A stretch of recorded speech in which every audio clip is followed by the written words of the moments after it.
Hey everybody, and welcome back to another video from Sponge's Tech Tips. I'm Sponge, and we are up here in Washington State, Woodinville, Washington to be exact.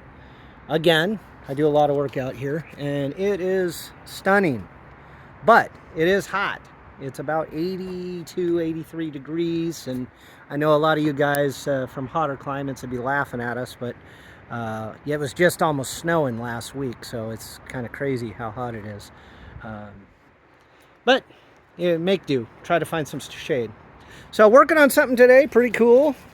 I can't imagine a lot of you are going to need help with this because I don't imagine there's a lot of people with these cars, but it's fun. My son will enjoy watching it. Maybe you guys will enjoy watching it too.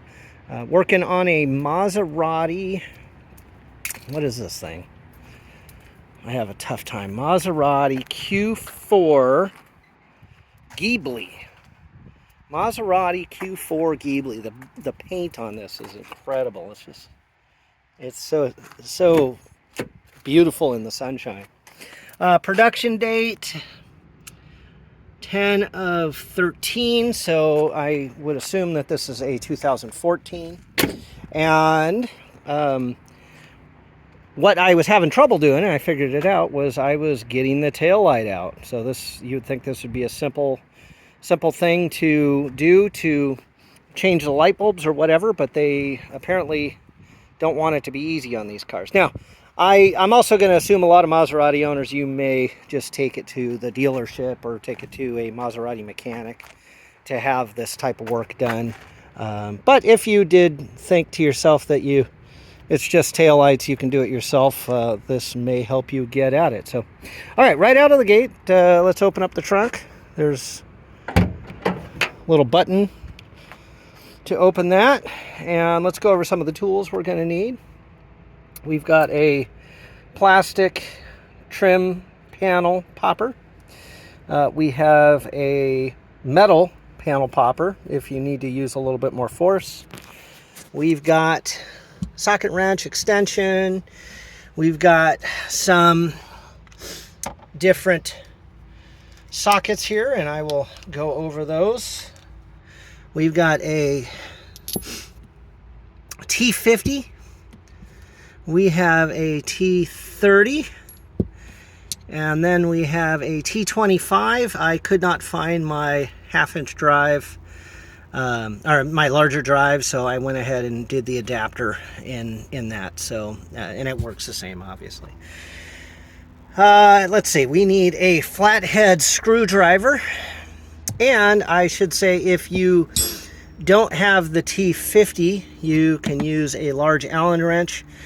This is a 5/16. I believe this one's metric, but the 5/16 will actually work okay for it. So I broke these out just to show you. I have Allen sockets also, but I don't have any metric ones currently, or that I could find. They're probably in the truck somewhere, but let's take these out, get them out of our way, and then we'll bring them in as we need them. Oh, and there was one more thing. I was using my panel popper, but you might... Let's go back and see if we have something that might work well for this, but maybe even a large screwdriver. Yep, large screwdriver would work good. So this is just a random large flathead, and this is going to be used to keep something out of your way. So we will set that aside for a second too. So okay, right out of the gate, we need to remove 4 of these trunk tie downs. 1, 2, 3, 4. Okay. Actually, no, let's back up. I'm going to start with something else first. Let's change it. Just to kind of run you through the process. So the first thing you're going to do is you have an access panel up on the inside of the drip rail of the trunk on both sides. This is what you're going to use your small flat head screwdriver for. At the top, you're going to press your screwdriver in, bend just a little bit. We got to get it to the side of it. There you go. and that will pop that out. You'll notice there are two tabs, one on the bottom, one on the top. The one on the top is slightly smaller, so it's a little bit easier to pry out of there. So take that out, set it aside. Don't set it in the trunk, just set it aside. The next thing you're going to do, underneath this are two screws, which I have already removed. There would be 1 and 2. There's the second one here, out of the way in the drip rail. You're going to use your socket and your T. Wait a minute, no, it was the... You're going to use your ratchet and your T30 on this one to unscrew those, okay? Now, in a perfect world, you would be done, and you should be able to pop that out, but not in the case, which is why we're doing the tech tip. So, done with the T30, set that aside. All right, now the next thing you do. So at this point, you may have gotten to this point, you're trying to pry this out, and the problem is it's actually held in by another type of fastener on the inside, which we're going to get to. So, okay, next thing now. Now we've got to take out the 4 tie downs for the net, which you never even see the nets in these cars anymore, but that's what they're for. There's actually 2 up front, 1 and 2. Those are kind of inside the wheel wells. And then in the back, kind of towards the bumper, up along the side, you've got 1 and then 2 on the other side. I've already removed them. This is your T27. Again, ratchet. I don't recommend using the screwdriver type. Oh, I'm sorry, not T27, T25. I stand corrected. T25. The screwdriver ones, you're just not going to get enough torque to pop them free, especially if it's the first time. So T25, remove the screws inside. You lift this over. Maybe. Come on. There we go. You lift up the flap, you can see those screws underneath. You got to kind of hold that open while you're using your ratchet. Unscrew those, take those out. All 4 of them need to come out. 2, 3, and I'll just grab the other one since I'm in there. 3 and 4. Okay? Okay, next thing you're going to want to do. You're done with your T25 for now. Set that aside. You're done with your flathead screwdriver. Bring up your large... this can be anything, really. I mean, I'm going to use this large flathead screwdriver, but you technically could use anything to do this. But what you're going to want to do, you want to lift up the spare tire holder. There's your spare tire underneath, and you want to kind of fold it back. And then use the screwdriver, just put that into your, in between the medical kit or whatever, the tool kit. Just like that, just to hold that up out of the way. Because if you want to take it completely out, you actually have to get in behind the seats and unfasten it there. And there's no sense going that far to do that. So, okay, next thing you're going to do, there's a panel here covering your battery. You're going to lift that out. Take it out of the vehicle. Get it out of your way. There's your battery right there. Okay, next thing we're going to do, you need your panel popper, or you could use a flathead screwdriver, but I do recommend the panel popper. You've got 2 plastic clips. Let's see if we can... Where are you? There you are, right there. You've got 2 plastic clips here. They've got a little tab. I can show you. Where did I do with it? Where'd the other one go? It popped out. All right, I'll bring this back. I just hate to. Let's see. There you go. It's one of these compression clips, just like so. And you use your panel popper to get underneath, pry this top part out. Once you pry that out, the rest of the clip will, maybe, there it is, pop right out of there. So there's 2 of those, 1 on each side. Let's see, where did ours go? I think it fell out and went under the tire. So we're gonna have to find that here. Oh, here it is. No, that's not. I don't know where it is. It fell out. I'll find it here in a second. So, okay. Next thing you're going to do, you're going to grab this plastic and pop it in the upward position, unseating it from underneath the weather trim gasket. Okay. A couple of these clips may pop off. This one popped off here. This one popped off here. We're going to have to re-pop those off with our panel popper. So, but let's take that out, set it aside. Next thing you're going to do, down here, oh, here's that clip. I just found it. We'll set that aside. Okay, down here you've got these plastic, I just pushed it back on, these plastic, again, compression fittings, but they go on the outside, and you'll need to get in there behind with a panel popper or a trim panel remover. And you're going to pop that one off, and you're going to pop this one off right here, which has also slid down.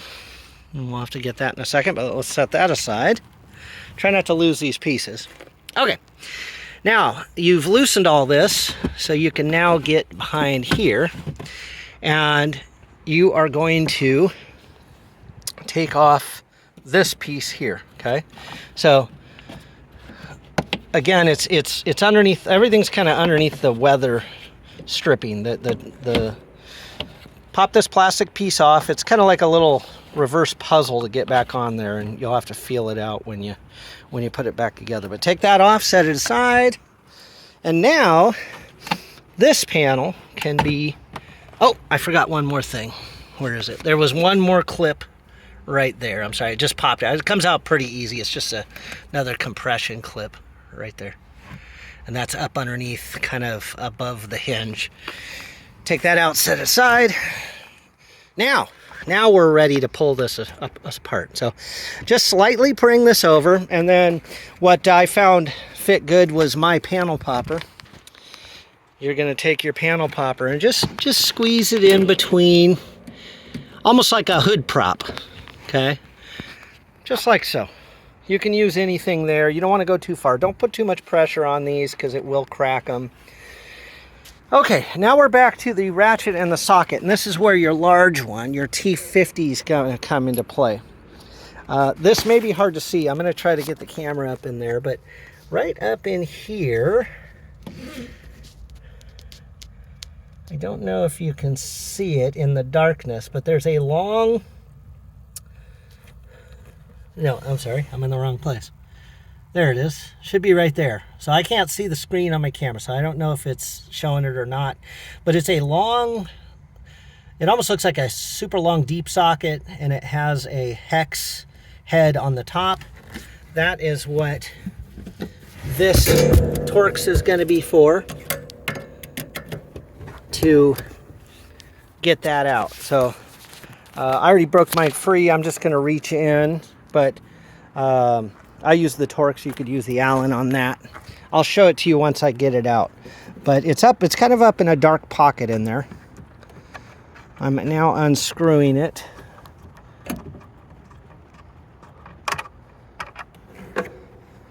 That's what it looks like. Get you in some focus. So it's a nut on the end. It's a hard plastic, so you don't want to be... I'm sure you can chew it up if you use the wrong tools on it. So be kind of cautious. But okay, let's set that aside. And now our tail light is loose. So before, where it wouldn't come free, now you can pull it out. If you need to use your plastic trim panel, you can. I'm gonna get in a little closer. Sorry guys. There we go. Let's pull the light aside, just to show you what we were dealing with. This is the threaded nut that was going through this hole that had that long socket, and then you had your two screws here, and then you've got a single plug right here, which is as simple as, it's kind of a two-handed deal, but there's on the back side, I'll just show you, it's one of those little lifting clips, and you just have to lift the clip off the tab, and that will unplug and be out of your way. So that is how you do it. Now Now, you might be changing your light bulbs, you might be changing a lens. There's not a lot else in there. I guess if you're trying to get the bumper off for any reason, you would need to take this tail light out. For my purposes today, I'm actually doing a small dent. I don't talk about it much, but one of the things that I do is paintless net removal. I've done that for about 27 years. And that's actually how I learned how to do most of this stuff, is trying to get into different areas so I can fix dents. And that's what we're going to be fixing on this car today. So, all right, guys, I hope this helps out you Maserati owners. And for the rest of you, if you just enjoyed watching the video and wanted to see a beautiful car that honestly I'm impressed, it seems to be made quite well. All right, guys, please subscribe to the channel, like this video, feel free to leave comments if you'd like, and we will see you at the next one.